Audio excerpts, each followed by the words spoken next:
All right. Bernie Sanders unveils plan to raise corporate tax rate to 35% and ban stock buybacks. So we're not going to get very political here, but this is definitely finance and economics commentary. So here we go, everybody. Let's see. Let's read let's read this article. So, Democratic presidential hopeful Bernie Sanders introduced a plan Monday that would reverse President Trump's tax cuts for businesses and return the corporate tax rate to 35% from its current 21%. Now, this video is not going to be nearly long enough to cover everything. So if you guys really do want to see more about this, right here where I'm about to read, there's a link to his website. It's a long plan. This article doesn't even get nearly into the details. So the Corporate Accountability Democracy Plan would also eliminate many of the tax breaks and loopholes in the tax code and do away with offshore tax havens. Senator is also calling for democratized corporate boards, ban stock buybacks, and diversify corporations. The detailed plan includes these highlights, according to the campaign website.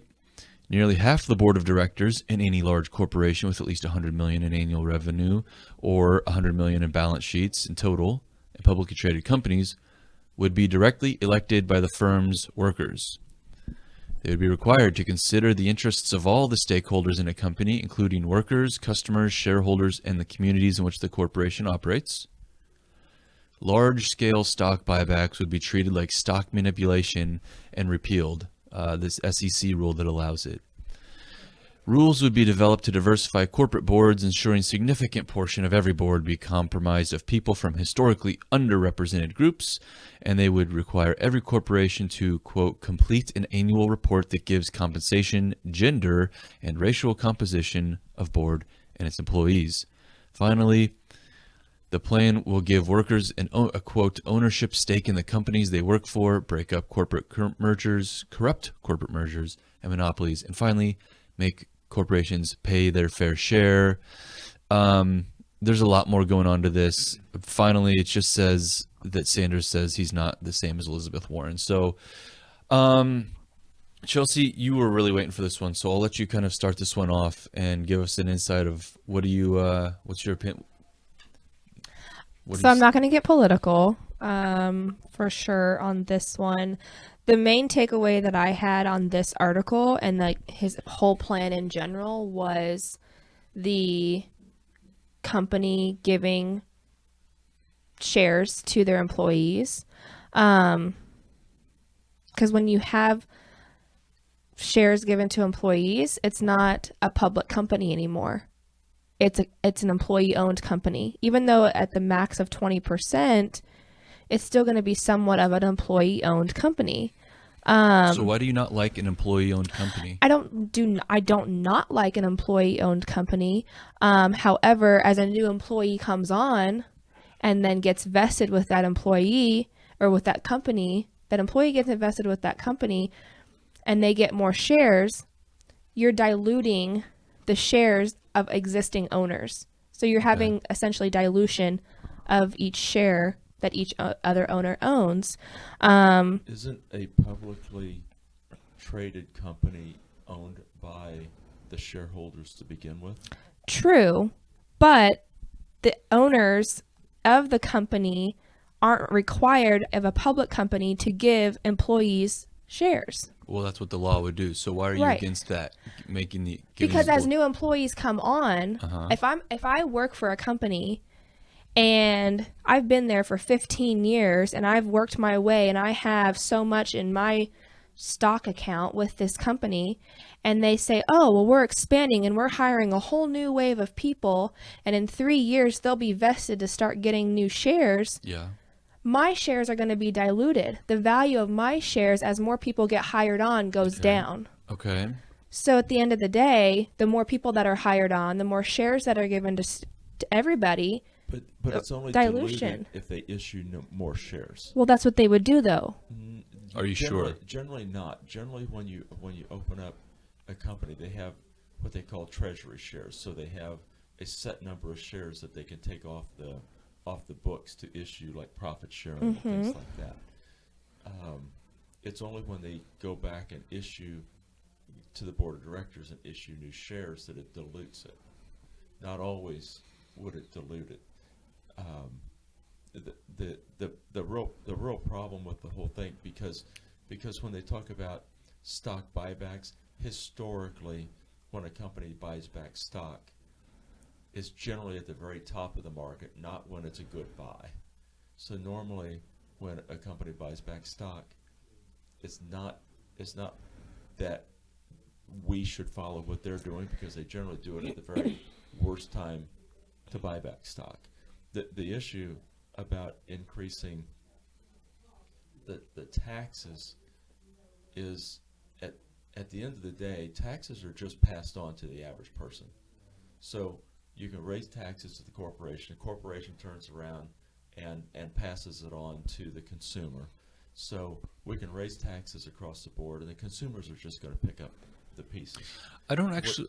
What you're going to see with what is this is what's going on in Europe, and why Europe is really slow is because their corporate tax rate is so high, which means that they have to turn around and pass all of those costs on to the consumer in Europe, and there in fact is why the whole economy of Europe is slow. Chelsea, I wouldn't necessarily disagree with you so much on what you said. I don't actually think it's that bad of an idea to give more ownership to the employees. I don't think, maybe your concerns are a little overblown. I just don't like that there's some government bodies requiring all companies to do that and forcing them. Maybe you could just incentivize them through encouraging that behavior. But yes. The part I don't like is corporate tax rate going back up to 35. We did this presentation for a 401k not so long ago, and I had to pull those numbers up. And when Trump pulled this down to 21%, we're now just 1.5% below global average corporate tax rate, which makes U.S. far more attractive for global companies to come headquarter here. If it goes back up to 35, then he's also trying to eliminate offshore companies and offshore banks. How do you increase it to 35, causing them to look elsewhere, but at the same time destroy offshore holdings in banks? So, it's a very, very, very complicated, in-depth plan he's got together. I'm just not sure. The other thing I'm so over the ensuring, diversifying everything, making sure that people, a board of directors is diverse rather than who's the most competent to run the country. Correct. Or run the company, I should say. When we talk to people, and the majority of people that we talk to have no idea about this industry, and yet we are wanting to take people from a company that don't really understand how the company's run. They just work for the company, and you want to put them on as a board of directors? Well, again, think of it this way, think of it this way. I don't want the most diverse Kansas City Chiefs football team. I want the best receivers, the best running backs, the best quarterbacks, I want the best in those positions. I don't care if they're white or black or gay or straight or young or old. I want the best person in those positions. So it seems, again, kind of like what you were talking about with forcing companies to give 20% ownership.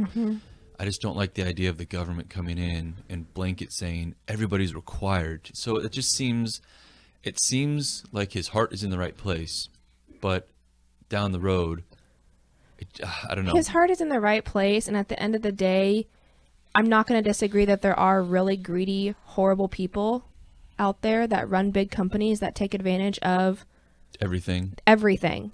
Tax loopholes. I mean, people. Just everything in general. I will not disagree with that. However, I do disagree with the fact of I think in the article that we were looking at, it was the Walton family that did Walmart. They invented Walmart. How are you going to penalize somebody for building one of America's staple stores for just hard work? I don't know. And he says in the article that he's not a capitalist. That's Elizabeth Warren. That's the differences that they have. But isn't that kind of what America is? It's based on capitalism. It's based on coming and working and making your dreams reality. So I don't know. At just the end of the day, it's just there's a lot of confusion, I think, in the plan. There's a lot of questions on how the plan would work. And at the end of the day, I don't think many workers that this plan would, if he does get into office and go into effect, I don't think there's a lot of workers that would really care for their, what their board of directors chooses for them, as long as their paycheck is solid. Okay. As long as they're getting their paycheck and nothing is going to detour that, I don't think they care who's the board of directors. Mm-hmm. They have other things going on in their lives, but that's just my opinion. Any closing thoughts from you? No, I just think that some corporations, as well as businesses, strive to make as much as they can possibly make, and sometimes forget who got them where they are, and I think that what some people look at a corporation as the big bad guy, and some play that role, and yet others do an awful lot to help the people in the communities that they're at. Mm-hmm. And I think to take a big brush and say that all these corporations are bad and we should raise taxes across the board, I think is a little bit misguided. Yeah, and just my final closing thought is, it just really concerns me when you see a federal government mandate that mandates everyone in the entire country do this thing, and tries to put these stops and things to try to reroute the natural river of whatever it might be, business or industry. So there's a lot of unintended consequences that come with that kind of thing. And it would be maybe a little better if there were non-profit or non-corporate or just consumer advocacy groups that could help the general public get more informed on that, rather than having more and more bureaucracy and more agencies and more government employees to mandate all of this.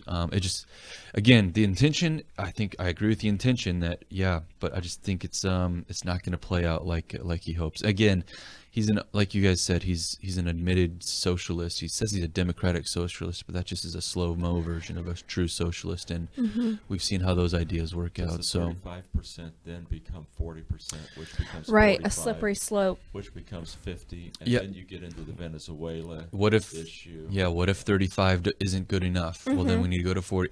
And what if 45 isn't good enough? So it's a good point, and I'm going to end it there because we're already way over time. So anybody, thanks for watching, everyone. Tune in next time and call us if you have more questions. Thanks. See ya.